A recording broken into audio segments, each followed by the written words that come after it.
Price lot. ஒரு காரியத்தை நான் சொல்லுகிறேன். உணர்வுள்ள இறுதியும் உண்டோ அப்படின்னு வேதம் சொல்லுது. உணர்வுள்ள இறுதியும் உண்டோ அப்படின்னு சொல்லி. உணர்வுனா என்ன உணர்வு அப்படின்னா, தேவனுடைய இறுதியத்தை புரிந்து கொள்கிற ஒரு இறுதியும், கர்த்தர் தேடுகிற இறுதியும்.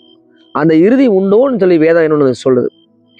வேதத்துல ஊரியாங்கிற ஒரு மனிதன் இருக்கிறான். அவனோட மனைவி பச்சைப்பால்.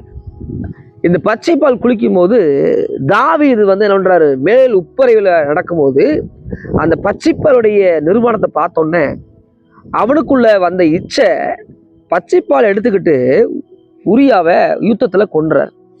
கொடுமை என்னன்னா, அவனை கொலை செய்ய, உரியாவை கொலை செய்ய உரியாட்டே லெட்டர் அனுப்புறாங்க.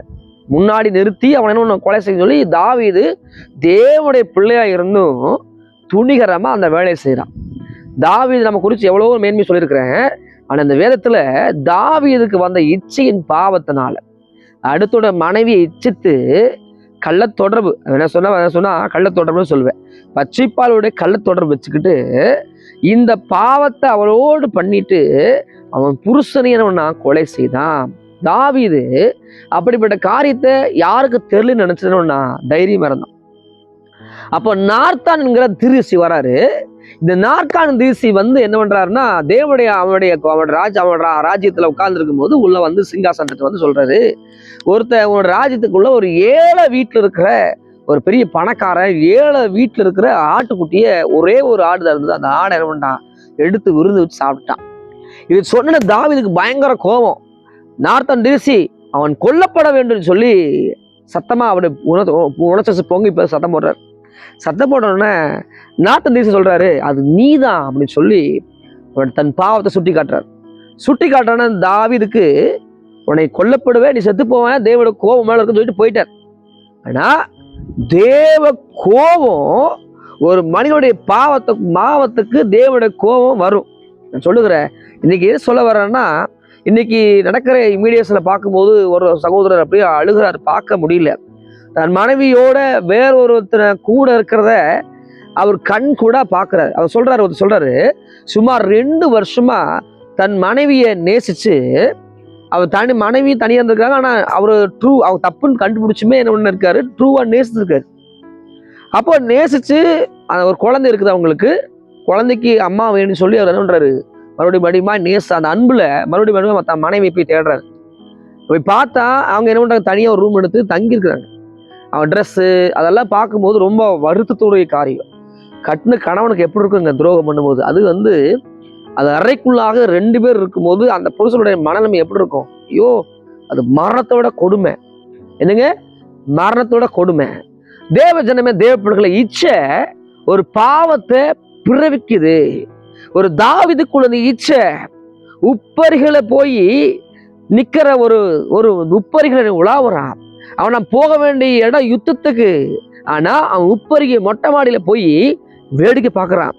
வேடிக்கை பார்க்கும்போது தன்னுடைய வாழ்க்கையை தன் இச்சையினாலே, கண் இச்சையினாலே விழுந்து போய் ஒரு கொலை செய்யற அளவுக்கு ஒரு கொலைகாரனா தாவீது மாறுறாரு. முதல்ல தேவனுக்காக யுத்தம் பண்ணி ஜெயிச்ச தாவீது தான். ஆனா சொந்த இச்சைகளுக்காக, சொந்த ஒரு ஆசைக்காக, தன்னுடைய ஆசை நாயா தன்னை வச்சுக்கணும்னு சொல்லி அவனுடைய கணவனை கொன்று அவனோடு பிள்ளை பிறக்குது. நீங்க வேதத்துல வாசிங்கன்னா அந்த குழந்தைய தேவனை அடிச்சாராம். வேதத்துல கேவலமாய் பிறக்கப்பட்ட பிள்ளை யாருன்னா, பச்சைபாலுக்கு முதல் பிறந்த பிள்ளைய தேவன் அடிச்சாராம். எப்படி இருக்குங்க? இன்னைக்கு நிறைய இடங்கள்ல இந்த இச்சை பாவத்தை கொண்டு வருது. தேசம் எங்கும் ஒரு இச்சையினால, ஜனங்களுடைய கண் இச்சையினால, ஏதோ ஒரு இச்சையினால, ஒவ்வொருத்தருக்கும் ஒரு இச்சை. ஒரு சிலருக்கு பொருளாசையினால இச்சையில் விழுந்து போகிறத பார்க்குறீங்க. நான் சொல்லுகிற காரியம் உங்களுக்கு இருக்கான்னு செக் பண்ணி பாருங்க. நம்மளை அறியாதபடி மற்றவங்க வீட்டுக்கு போகும்போது பொருள்களை பார்த்து நம்மளை அறியாதபடி இறுதியத்துல ஒரு இச்சை வருதுன்னா நீங்க தயவு செஞ்சு மாட்டிக்குவீங்க. உங்கள் இறுதியம் கரப்பற்றும். ஒரு சில சகோதரிமார்க வேற கட்டிக்க சேரையை பார்த்து இச்சிப்பாங்க. சேரை கட்டி இருக்கிறது பார்த்தோன்னே, ஐயோ சேரை அழகா இருக்கு, எங்க எடுத்தீங்கன்னு அவங்கள கட்டுப்படுத்த முடியாது சொல்லியிருப்பாங்க. இல்ல ஜுவல்ஸ் போட்டிருந்தாங்கன்னா அந்த ஜுவல்ஸ் பார்த்து, ஜுவல்ஸ் அழகா இருக்குது, நீ எங்க எடுத்தீங்கன்னு சொல்லி என்னணும், இதெல்லாம் இருக்குது, எவ்வளவு பவுன் எடுத்தீங்க அப்படின்னு சொல்லி விசாரிக்கிறது போல அவங்களோட இறுதியில் இருக்கிற இச்சையை என்னன்னு நிறைவேற்றணும். நம்ம எடுக்கணும். ஒரு வீடு அழகா கட்டிட்டாங்கன்னா அந்த வீடு மாதிரி நம்ம கட்டணும். அந்த கார் வாங்கிட்டா அந்த கார் மாதிரி நம்ம வாங்கணும். ஒரு கல்யாணம் பண்ணிட்டா அந்த மாதிரி பொண்ணு அழகா சவுப்பா கட்டணும். இது மாதிரி பலவிதமான கண் இச்சையினாலே அநேகர் மாட்டிக்கொள்கிற ஒரு அனுபவம் இருக்கிறத நான் பார்க்கிறேன். தேசம் எங்கும் அப்படிப்பட்ட இச்சையினாலே விழுந்து கிடக்கிறத பார்க்கிறேன். தேவ ஜனமே, தேவ பிள்ளைகளை, தாவீது இடத்துல தேவ மனிதன் சொல்லும் போது தாவீது தன்னை என்னன்னா தேவ சத்தத்துக்கு கீழ்ப்படிந்து தன்னை ஒப்பு கொடுத்தார். நான் சொல்லுகிற ஒண்ணே ஒண்ணு, ஒரு விஷயம் யோசித்து பாருங்க. ஒரு பணக்காரனாயிருக்கிற ஒருவன் ஏழை வீட்டுல இருந்து அங்க ஒரே ஒரு ஆட்டுக்குட்டி இருக்குது, அந்த ஆட்டுக்குட்டியை அடிச்சு புசிச்சு விருது சாப்பிட்றான். இது மாதிரிதான் மற்றவனுடைய பொருளை இடுக்கும் போதோ, மற்றவனுடைய மனைவியை திருடும் போதோ, மற்றவனுடைய குடும்பத்தை பிரிக்கும் போதோ, மற்றவனுடைய பொருளாதாரத்தை ஆட்டை போடும் போதோ, மற்றவனுடைய ஏதாவது இச்சிக்கும் போதோ அந்த தேவனுடைய பயங்கர வந்து விடும். தேவ ஜனமே, தேவ பிள்ளைகள் சொல்லுகிற கர்த்தருடைய ஆவியான உங்களோடு சொல்லுகிற காரியம் இதுதான். நீங்க கவனமா இருக்க வேண்டும். தேவ பிள்ளைகள் இருதயத்துல நான் திருடவே இல்லை, ஆனா இருதயம் திருடி இருந்ததுன்னா ஒண்ணும் செய்ய முடியாது. நான் திருடவே இல்லைங்க அப்படின்னு சொல்லலாம். நம்ம ஏதோ ஒரு இடத்துல நம்ம இதயத்துல திருடி இருப்போம், இச்சித்திருப்போம். ஏதோ ஒரு இடத்துல நம்மளை அறியாதபடி பாரு எவ்வளோ ஒரு இது இருக்குது, இப்பெல்லாம் இவ்வளோ வச்சிருக்காங்க. இந்த மாதிரி எண்ணங்களோடு நம்ம இருக்க வேண்டும் என்றால் அந்த எண்ணங்களை மாற்றிக்கொள்ள நம்ம அவசியம். தேவ ஜனமே, தேவ பிள்ளைகளை, நம்முடைய இருதயம், இந்த இருதயம் ரொம்ப விசேஷமானது. இந்த இருதயத்துல வேதம் சொல்லுது, உள்ள சாப்பிடுகிற எதுவும் நம்மளை தீட்டுப்படுத்தாது. நீ என்ன வேணா சாப்பிடலாம், எது வேணா சாப்பிடலாம். ஏன்னா தேவன் படைத்த எல்லா உணவு பண்டங்களும் நமக்காக படைத்திருக்கா. நீங்க சாப்பிடலாம், உள்ள போறது ஒண்ணு உங்களுக்கு தீட்டுப்படுத்தாது. ஒரு சொல்லுவாங்க இது சாப்பிட்டா தீட்டு, அவரு சொல்றவங்களும் இருக்காங்க. நான் சொல்லுகிறேன், எதை வேணா சாப்பிடலாம், ஆனா சாப்பிடுகிற ஒரு நிறை நமக்கு வச்சிருக்காரு. நம்ம ஆதி காலத்துல இல்ல, ஆதிவாசி இல்ல, நம்மள ஒரு கர்த்தர் பொருள் வச்சிருக்காரு. ஆனா எல்லாம் சாப்பிடலாம். ஆனா நான் சொல்லுகிறேன், நமக்கு நம்முடைய ஆலயம் தேவ ஆலயம், ஆனா அதுல கூட சாப்பாடுல கூட ஒரு சிலர் இச்சையா இருப்பாங்க. மற்றவங்க சாப்பிட்றத கூட இச்சியா பார்த்து, ஐயோ இவ்வளவு சாப்பிட்றோம், இவ்வளவு டேஸ்டா இருக்குமா அப்படின்னு கண்ணிலே பார்த்து இச்சிக்கிற ஒரு ஆவி. அப்ப இதெல்லாம் நம்மளை என்ன பண்ண தீட்டுப்படுத்தும். ஆண்டவர் சொல்றாரு, போஜன பிரியனே உன் கழுத்துல தொண்டையில கத்தி வைன்னு வேதம் சொல்லுது. இச்சை எது வேணா, எந்த ரூபம் வேணா இருக்கலாம். இச்சை எந்த ரூபங்கள் வேணா இருக்கலாம், எந்த வேணா இருக்கலாம், ஏது வேணா இருக்கலாம். இச்சை, அந்த இச்சை நமக்குள் வராதபடி தேவனோட வார்த்தையினாலே, சத்தியம் என்கிற வசனத்தினாலே நம்ம நிரப்பிக்கொள்ள அவசியம். நம் ஐம்புலன்களையும் நம்ம அடக்கி கொள்ளுகிற ஒரு நல்ல ஆசீர்வாதம் உள்ள இறுதியை நம்ம மாற வேண்டும். கர்த்தர் சொல்றாரு, மத்தேயுல சொல்றாரு, உன் கண் வெளிச்சமா இருந்தா முழு சரீரம் வெளிச்சமா இருக்கும். நீ முழு சரீரத்தோடு நரகத்தில் எரிவதை காட்டிலும் ஒரு கண் கூடனாய் நரக பரலோகத்துல வரலாம். உன் கை இடறா இருந்தா வெட்டி போடு, உன் கால் இடறா இருந்தா என்ன நறுக்கி போடுன்னு சொல்லி வேதம் சொல்லுது. பரலோகத்துக்கு போற வழி எதுனா இதுதான், இந்த வழி. நம்ம கண் இடரா இருக்குது, நம்மளை அறியாதபடி இச்சையினாலும் கண்கள் விழுந்து போகுது. நம்மளை அறியாதபடி நம்ம விழுந்து போகிறோம், விழுந்து எந்திரிக்கிறோம்னா தயவு சொல்ற உபகாசம் பண்ணுங்க. ஒருத்தர் பேசிட்டு சொன்னாரு, என்னால அந்த இச்சை கண்ட்ரோல் பண்ணவே முடியலைங்க பிரதர், என்னால இச்சை சிந்தையெல்லாம் இச்சையா இருக்குது, நான் ஜெபம் பண்ண நினைக்கிறேன், ஆனா ஜெபிக்க முடியாது, ஆனா வேத வாசிக்க முடியல, ஆனா சிந்தை முழுதும் போராட்டமா இருக்குன்னு சொன்னார். நான் சொல்றேன், ஏன் இப்படி ஆச்சுன்னா ஒன்றுமே இல்லைங்க. நான் செல்போன்ல நல்லா இருந்தேன். ஒரு டச்சையில ஒரு நோட்டிபிகேஷன் வந்துச்சு, அந்த நோட்டிபிகேஷனை தொட்டேன், அதுல இருந்து என்னை அறியாதபடி என் மைண்டுக்குள்ள இந்த பாவம் என்ன வருது சொன்னார். தேவ பிள்ளைதான், ஆனா ஒரே ஒரு நோட்டிபிகேஷன் வந்தா, நோட்டிபிகேஷன் யூடியூப்ல வர நோட்டிஸ் வருது இல்லைங்களா, அது மாதிரி ஏதோ ஒரு நோட்டிஸ் வந்திருக்குது. அது தொட்டோன்னே அவருக்குள்ள இச்சப்படப்பட்டுச்சு. ஏன்னா அதுல வந்ததெல்லாம் போட்டோகிராபி, பாவத்தினுடைய போட்டோகிராபி. இப்போ அது கண் நிச்சயம் விழுந்து போயிட்டார். இப்போ அவர் சொன்னார், எல்லாம் வெளியே வர முடியல. அப்போ சிந்தனைக்கும் அது கனெக்டிவிட்டி தப்புன்னு தெரிஞ்சுன்னா க்ளோஸ் பண்ணி ஐயோ பாவம்னு சொல்லி நம்ம விலகி ஓடணும். யோசேப்பு அந்த இடத்துல அந்த பாவத்தை செய்யாதபடி, நான் சொல்லுகிற புரிஞ்சு நல்லா கேளுங்க, அந்த பாவத்தை அங்க இருந்திருந்தானா செஞ்சிருப்பான். ட்ரெஸ்ஸை பிடிச்சி இழுத்தான், போத்திபாரோட மனைவி ட்ரெஸ் பிடிச்சி இழுக்கிறான், ட்ரெஸ் இழுத்துறன்னு சொல்லி அவன் வயசுக்குரிய வயசு யோசிப்பு நினைச்சிருந்தா அந்த பாவம் யாருக்கும் தெரிய போறதில்லை, யாருக்குமே தெரிய போறதில்லை அந்த பாவம் செஞ்சா. ஆனா என்னை காண்கிறதுக்கு அவர் பார்க்கறாங்கிற உணர்வு அவனுக்கு இருந்தனால இந்த பொல்லாப்பை எப்படி செய்வேன், அந்த இடத்துல ஓடி போறான். நிறைய பேர் ஞானி சொல்லுவாங்க, நான் பாவம் செய்யல, நான் குடிக்கல, நான் ஃப்ரெண்ட்ஸோட இருக்கிறேன், அவங்க குடிக்கிறாங்க, நான் ஜூஸ் மட்டும் தான் குடிக்கிறேன்னு சொல்லுவாங்க. ஃப்ரெண்ட்ஸு நான் பண்றது இல்லைங்க, அவங்க குடிக்கிறாங்க, சிகரெட் குடிக்கிறாங்க, நான் சும்மா ஜாலியாக பண்ணுவேன், கூட போய் ஜாலியாக இருப்பேன் ஃப்ரெண்ட்ஸோட. சகோதரிமா சொல்றேன், நான் ஒன்றும் பண்ணல, கிளப்புக்கு போறது நான்லாம் போல, நான் கொண்டா பேசுவேன், டீ கடைக்கு போய் பேசுவாங்க. இது நாள்பட பொல்லாங்கான இந்த இருதயத்துக்குள்ள இந்த பொல்லாத உலகத்தினுடைய பாவம் எங்கேயாவது கரைப்படுத்தும். நம்ம நினைவுக்குள்ள வரும், இதயத்துல வரும், அப்புறம் ஒரு நாள் நம்முடைய இதயத்துல பாவத்தை பிறக்கிற ஒரு அனுபவத்துக்கு நம்ம வந்துடுவோம். நம்ம அறியாதபடி இந்த பாவத்தை செய்திருவோம். தேவ ஜனமே, தேவ பிள்ளைகளை சொல்லுகிற, உங்க வாழ்க்கையில உங்க வாழ்க்கையில ஒரு சில பாவத்தொட்டு வெளியே வரணும். இன்னைக்கு பாவின்னு சொல்ற கூட நம்ம பயமா இருக்கு. என்னை பார்த்து பாவின்னு சொல்றாருன்னு இல்லைங்க. தன் பாவத்தை மறைக்கிறவன் வாழ்வடை மாட்டான். அதை அறிக்கிட்டு விட்டு விடுறவன் இறக்கம் பெறுவான் சொல்லுது. அவன் பாவத்தை அறிக்கிடணும், விட்டு விடணும். அதுல இருந்து நம்ம பரிபூர்ணமாக நம்ம குணமாக்கப்பட வேண்டும்.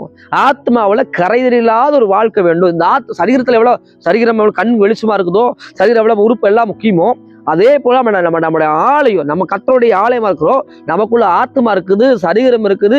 இந்த ஆத்மாவை கரைப்படுத்திக் கொள்ளாதபடி, இந்த ஆத்மா மரித்து போகாதபடி நமக்குள்ள வருகிற இந்த உலகத்துடைய இச்சைகள் இருந்து, உலகத்துடைய பாவ பழக்கத்திலிருந்து, அசுத்தமான பாவ பழக்கங்கள், அசுத்தமான பேச்சிலிருந்து, அசுத்தமான தீமையிலிருந்து, அசுத்தமான எண்ணங்கள் இருந்து, தவறான எண்ணங்கள் இருந்து, பொறாமையின் எண்ணங்கள். இச்சைனா பல விதமான காரியங்கள். பொறாமை கூட மற்றவருடைய பொருளை பார்த்தோ, தன்னுடைய இடத்தை பார்த்தோ, வீட்டை பார்த்தோ, ஏதோ ஒரு காலத்தை பொறாமப்பட்டா கூட அது இச்சையா புறப்பட்டு அது கர்ப்பம் தரிச்சிடும். தேவ ஜனமே, தேவ பிள்ளைகளை சொல்லுகிற, இந்த தாவீது கர்த்தருடைய சொன்ன வார்த்தை கேட்டோன்னே 40 வயசுல தேவனுக்கு கட்ட உணர்ந்து அழுதான். இந்த வார்த்தை கேட்டு உணருங்க. உணர்வுள்ள இறுதி உண்டோன்னு முதல்ல சொன்ன அந்த வார்த்தை, உணர்வுள்ள இறுதி உண்டோ. கர்த்தர் சொல்றாரு, உங்களோட அவர் பேசுறாரு இந்த மாலை வேளையில. எந்த பாவத்திலிருந்து வெளியே வர முடியலையோ அந்த பாவத்திலிருந்து கர்த்தர் கொண்டு வர விரும்புறாரு. ஒண்ணு, நார்த்தான் தீர்க்கதரிசி சொல்லும் போது தாவீது மனம் திரும்பிட்டாரு. ஆனா இன்னைக்கு அநேக தாவீதுகள் இந்த மாதிரி பாவத்துல பச்சைப்பால்கிட்ட இருக்கிறது போல அநேகர் இருக்கிறீங்க. நீங்க இந்த வீடியோ பாக்குறீங்கன்னா இது உங்களுக்கு பேசுது தெய்வோட வார்த்தை. அநேகர் ரகசிய பாவத்துல இருக்கிறீங்க, தவறான சில தொடர்புகள் இருக்கிறீங்க, தவறான உறவுகள் இருக்கிறீங்க, தவறான பாவ பழக்கத்தில், தவறான சேட்ஸ்ல, தவறான மெசேஜ்ல, தவறான நினைவுகள் இருக்கிறீங்க, தவறான காரியங்கள்ல நீங்க அகப்பட்டிருக்கிறீங்க. நான் தீர்க்கமா சொல்லுகிறேன், இப்படிப்பட்ட பாவத்தோடு நீங்க மாட்டிக்கொண்டிருக்கிறீங்க. இந்த பாவம் ஒரு நாள் கர்ப்பம் தரிச்சு உங்களை வாழ்க்கை அழுத்து போடும். தன் பாவத்தை மறைச்சா ஒரு நாள் அந்த பாவம் கர்ப்பம் தரிச்சு வெளியரங்கமாயிரும். எரித்து நிறைய வேலை பேசும். ஒரு நாள் இந்த பாவம் மறைஞ்சு செஞ்ச போய் வெளியரங்கமா செய்ய ஆரம்பிச்சிருவீங்க. தேவ ஜனமே, தேவ பிள்ளைகளை, இந்த பாவத்தினுடைய விளைவு நம்முடைய ஆத்மா கரைப்படுத்த எங்க ஆரம்பிக்குதோ அது எதுன்னு ஆராய்ஞ்சு உபகாசம் பண்ணி கண்ணீர் விட்டு அழுது அறிக்கிட்டு அது விட்டு விடுகிறது நல்லது. அது மேன்மையானது, அது ராஜரிகமானது, தேவ பிள்ளையாகிற அடையாளமானது. அதனால செய்தி கேட்கிற தேவ ஜனமே, தேவ பிள்ளைகளை, எது ஆண்டருக்கு விருப்பம் இல்லாம இருக்குதோ, கர்த்தருக்கு விருப்பம் இல்லாம எது இருக்குதோ, இதெல்லாம் ஆண்டருக்கு விருப்பம் இல்லாம கொடி போல வளர்ந்து கொண்டு வருதோ, பாவத்துக்குள்ள வளர்ந்து வருதோ, அதெல்லாம் வெட்டபடி நீங்க உங்களை தாழ்த்துங்க. தாவீது உணர்வுள்ள இருதயத்தோட தேவ சமூகத்தை தாழ்த்துனது போல நீங்களும் நானும் தாழ்த்த வேண்டும். நான் சொல்லுகிறேன், இந்த உலகத்துல நம்ம தாழ்த்தும் போது யார்கிட்ட தாழ்த்தணும்னா தேவ சமூகத்தில் தாழ்த்தும் போது. நிறைய பேர் என்னவாங்கன்னா, பெரிய மற்றவங்க ஃப்ரெண்டு கிட்ட போய் தான் பாவத்தை செஞ்ச பாவத்தை சொல்லுவாங்க. ஒரு நாள்ல அந்த பாவம் அவனுக்கு மன்னிக்கப்படாது. ஏன்னா ஃப்ரெண்டு சொல்லுமா பாவம் ஊருக்குள்ள சொல்லுவா, உலகமா சொல்லுவா, அந்த பாவம் ஒரு நாள்ல கோவம் சொல்லி யாரும் தெரியாதான்னு போயிட்டே இருப்பான். அதே தேவ சமூகத்துல போய் கண்ணீர் விட்டு அழுகிற அணுவு இருந்தா பாருங்க. விபச்சாரியമായ ஸ்திரீ ஒரு வீட்டுக்கு ஆண்டு போயிருக்கும் போது இயேசு கிறிஸ்துவுடைய பாதத்தை பிடிச்சு அவ தைலத்தை போடுறா, கண்ணீரினால காலை கழுவுறா, அவ பாவம் மன்னிக்கப்பட்டுச்சு. நீ அநேக செஞ்ச பாவம் மன்னிக்கப்பட்டுச்சு. அதே தான் சொல்லுகிற, கர்த்தர் சமூகத்துல இல்லைங்க.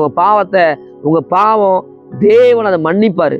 ஏன் அவளை பாவத்தை பேசுறேன்னா, பாவம் வாசப்பல்ல படுத்திருக்குமா, பாவம் பின்தொடர்ந்து வருமா, பாவம் அடுத்தது என்ன உண்டாக்கும், சாபத்தை கொண்டு வருமா. பிசாசுக்கு பாவத்து மேல வல்லமை இருக்கு தெரியுமா உங்களுக்கு? நீங்க நினைக்கலாம் இந்த பாவின்னு சொல்றாரு நினைக்கிறீங்களா இல்லையா?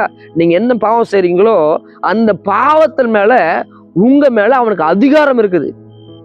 இப்போ நான் சாப்பிட்டு எனக்கு பசி திருப்தி ஆகும், நீங்க சாப்பிட்டா உங்க வயிறு நிறையும். ஆனா உங்களுக்காக நான் பாவம் மன்னிப்பு கேட்கலாம். ஆனா அந்த பாவம் மன்னிக்கப்படுமா மறக்கப்படுமா நமக்கு தெரியாது. ஆனா ஒண்ணு தன் மனம் திரும்புதலோட, ஒரு மனமாற்றத்தோட, மனமாற்றம் உள்ள இதயத்தோட நினைவுங்க, நிறைய பாவம் பண்ணிட்டேன், நான் பாவம் பண்ணிட்டேன்னு மன்னிப்பு கேட்பாங்க. மறுபடியும் அதை பாவம் செய்வாங்க, அன்றைய பாவம் பண்ணிட்டு அது போன்ற. அப்ப எத்தனை காலத்துக்கு இது செஞ்சுட்டு இருப்பீங்க அப்படின்னா, நம்ம அதுக்கு ஒரு சொல்லுது, மரத்தின் வேறு அடியிலேயே கோடாலி வைக்கப்பட்டுச்சு. அப்போ ஒரு சில காலம் கொடுக்கப்படும் போது அந்த காலத்தை பிரயோஜனப்படுத்துறது ரொம்ப அவசியமா இருக்குது. கொடுக்கப்பட்ட காலத்தை, நேரத்தை நீங்க பிரயோஜனப்படுத்துங்க. இனி காலம் செல்லாது. நான் சொல்லுகிறேன், ஒரு இடத்துல போஸ்ட் போட்டிருந்தாங்க, ப்ளஸ் போல் போட்டிருந்தாங்க. நான் கிராஸ் பண்ணி போறப்போ அவர் நல்லா தெரிஞ்ச மூஞ்சியா இருந்தார். நான் ஒரு ஒரு ஒரு மாதம் 2 மாதத்துக்கு முன்னாடி நான் பார்த்து டீ கடையில் உட்காந்துருந்தாரு.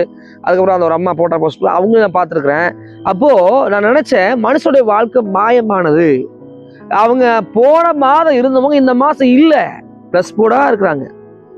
அவங்க போட்டோவில் உறவினர் சொல்றாங்க இரநடியில சேர்ந்தார்னு போட்டிருக்காங்க. எனக்கு அது வருத்தமா இருந்தது.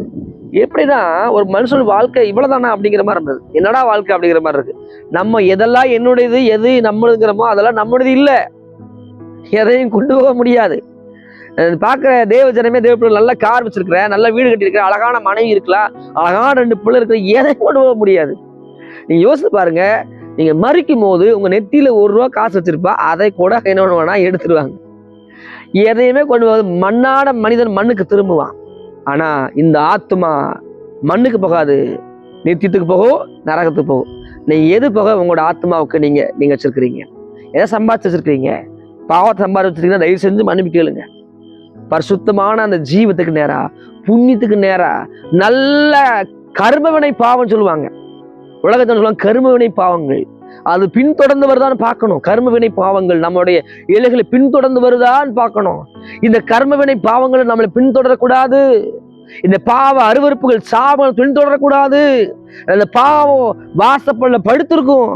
நம்ம நினைக்கலாம், என்னங்க பாவமான எதை விதைக்கிறோமோ அதைத்தான் இருக்க முடியும். ஒரு முறை ஒருத்தர் சொன்னாரு, அவங்க அம்மா ஒரு நாள்ல அப்பாவை ஏமாத்திட்டு போயிட்டாரு. இப்போ அவங்க பொண்ணு அவங்க அப்பா ஏமாத்துற மாதிரியே அந்த பையனும் ஏமாத்திட்டு போறான். இன்னொரு கணவன் மனைவி வாழ்றாங்க. இந்த கணவர் என்ன பண்றாரு, ஏமாத்தி வேற பொண்ணோட வாழ்றாரு. அங்க அந்த மனைவி ஏமாத்தி வேறோட வாழ்றான். அப்போ எதை விதைச்சாரோ அதை என்ன பண்றாரு, அங்க அறுக்கிறார். சொல்ற புரியுதுங்களா? தேவ ஜனமே, தேவ பிள்ளைகளை, உங்க வாழ்க்கையில இப்படிப்பட்ட ஏதாவது காரியங்கள், ஏதோ ஒரு பாவ பழக்கங்கள், ஏதாவது போட்டோகிராஃபி அடிஷன்ஸ், இது தவறான உறவுகள், மெசேஜ் சாட்சி, இது மாதிரி எதுனாலும் சரி, ஆண்டவர் கழுவி சுத்திகரிக்கிறவருங்க, இரக்கமுள்ளவருங்க. யாரையும் பாவி என்று அவர் தள்ள மாட்டார். யாரையும் ஆண்டவர் தள்ள மாட்டார். பாவி என்று யாரையும் தள்ள மாட்டார். எல்லாத்தையும் நேசிக்கிற ஆண்டவர், எல்லா பாவங்களையும் மன்னிக்கிற ஆண்டவர், பாவ நிவாரண பலி, மெய்யான பலி. அவரு நமக்காக ஜீவனை கொடுத்தவர், ஆட்டுக்குட்டியான தெய்வம், நமக்காக ரத்தம் சிந்தப்பட்டவர், நம்ம பாவங்களை மன்னிக்கிறவர். பாவ மன்னிப்புக்கு ஒரே வழி இயேசு. சொல்ற புரியுங்களா? பாவ மன்னிப்புக்கு ஒரே வழி இயேசுதான். ஆனா வசனம் சொல்லுது, நானே வழியும் சத்தியமும் ஜீவன் சொல்லுது. உங்க பாவ மன்னிப்புக்கு நீங்க உலகத்துல எதை பெற்றுக்கொண்டாலும், எந்த வாழ்க்கை கிடைச்சாலும் ஒரு நாள் மண்ணுக்குள்ள போறோம். நீங்கள் நானும் ஒரு நாள் மண்ணுக்குள்ள போறோம். எத்தனை வருஷம் நமக்கு தெரியாது, எப்ப நமக்கு தெரியாது, எப்ப வேணா நமக்கு மரணம் வரலாம். ஆனா இந்த ஆத்மாவுக்கு மரணம் இல்லை. இந்த ஆத்மா மண்ணோடு மக்காது. இந்த ஆத்மாவுக்கு நியாய தீர்ப்பு இருக்குது. இந்த ஆத்மாவுக்கு பரலோகம் இருக்குது. இந்த ஆத்மாவுக்கு நரகம் இருக்குது. இந்த உலகத்தில் செய்யற எல்லா கர்மவினை பாவங்களுக்கு தேவன் நியாய தீர்ப்பு இருக்குது. இந்த உலகத்துல எத்தனையோ ரத்த சிந்த பாக்குறோம், நிறைய காரியங்கள் பாக்குறோம். இது யார் கேட்பா? யாரும் கேட்க மாட்டா. அணி நடக்குது. எல்லாத்துக்கும் ஒரு நாள் நியாய தீர்ப்பு இருக்குது. இந்த உலகத்துல லஞ்சம் வாங்கிடலாம், ஊழல் பண்ணிடலாம், என்ன வேணா பண்ணிடலாம், உங்களை யாரும் கேட்க மாட்டாங்க. ஆனா ஒருவர் கேட்டுக்கொண்டே இருக்கிறார். நீங்க செய்த எல்லாத்தையும் கேட்டுக்கொண்டே இருக்கிறார். எல்லாம் கணக்குல எழுதிட்டே இருக்கிறாரு. ஒரு நாள்ல இதெல்லாம் விசாரிப்பார். அதனால தன் பாவத்தை அறிக்கையிட்டு இரக்கம் பெறவன பாக்கிவான். நீங்க பாவத்தை அறிக்கையிடுங்க, தேவ சமூகத்தை தாழ்த்துங்க. அதே போல தாவீது அந்த பாவத்தை சொல்லும் போது தன்னை தேவ சமூகத்தை தாழ்த்தினார். நீங்களும் தாழ்த்துங்க, நானும் தாழ்த்துறேன். என்னோடு ஜெபம் பண்ணுவீங்களா? பரிசுத்த நல்ல பிதாவே, ஆண்டவரே, தாவீது கர்த்தருக்குள்ள தன்னை திடப்படுத்திக்கிட்டாரு. அப்ப பச்சைப்பாலோட பாவம் செய்திருந்தாலும் நான் சொல்லும் போது கீழே விழுந்த அழுத ஆண்டவரே, தன் பாவத்தை மறைக்கல. நான் செய்யலன்னு சொல்லல, நான் செஞ்சேன், என்னை மன்னிச்சுன்னு சொல்லி தாவீது அழுதாரப்பா. அதே மாதிரி இன்னைக்கு யாரெல்லாம் அறிக்கிறாங்களோ, எதுல இருந்து வெளிவர முடியலன்னு சொல்லி யாரெல்லாம் விழுந்து எந்திரிக்கிற அனுபவத்தோடு இருக்கிறாங்களோ, தயவா அவங்கள மன்னிச்சிருங்க. அவங்கள பாவங்களை மன்னிச்சு கழுவி அவரோட பிள்ளையை மாற்றுங்க. என்னோட என்ன சொல்லுங்க, இயேசுவே என் பாவத்தை மன்னின்னு சொல்லுங்க. இந்த லைன்ல என்னோட ஜெபிக்கிற யாரும் இருந்தாலும் சரி கை வச்சுக்கோங்க. இயேசுவே என் பாவங்களை மன்னியும், நான் செய்த பாவம் எப்போது என் நாடு இருக்குது, என் பாவத்தை கழுவுங்க. என் நிமித்தம் என் காயப்பட்டேன், ரத்தம் என்னை கழுவட்டும். என் சிந்தனையிலிருந்து, என் இதயத்திலிருந்து, என் ஆத்மாவை சுத்திகரியும், என்னை கழுவும், என்னோட பிள்ளையாய் மாற்றும். ஏசு சாமி மூலம் நான் ஜெபம் பண்ணி ஜெயம் கொடுக்கும் நல்ல பிதாவே. ஆமென், ஆமென், ஆமென், ஆமென். பாவ மன்னிப்பின் ஜெபம் பண்ணியிருக்கிறோம். சுத்திகரித்திருக்கிறாரு. ஜெபம் என்னோடு இணைந்து அனைவருக்கும் ஒரு பாவ மன்னிப்பு நிச்சயம். நீங்க அந்த இந்த மன்னி ஜெபம் பண்ணதுக்கு அப்புறம் நிம்மதியா தூங்குவீங்க. நைட் நல்லா நிம்மதியா சமாதானத்தோடு தூங்குவீங்க. நைட் தூக்கம் வர கஷ்டப்படுறீங்களே, நிம்மதியா தூங்குவீங்க. நல்ல தூக்கம் வரும். நல்ல தேவன் உங்களோடு பேசுவார். ஒரு பீஸ்ஃபுல், ஒரு சமாதானத்தோட நீங்க நித்திரைக்கு போவீங்க. அது நீதிமானுக்கு வருகிற நித்திரை இன்பமா இருக்கும். மைண்ட்ல ஓட டிப்ரெஷன், குழப்பமான இதெல்லாம் இருக்காது. பயம் இருக்காது. சமாதானம் ஆட்கொள்ளும். Praise Lord. God bless you. சரிங்களா? God bless you. Praise Lord. Praise Lord. Praise Lord.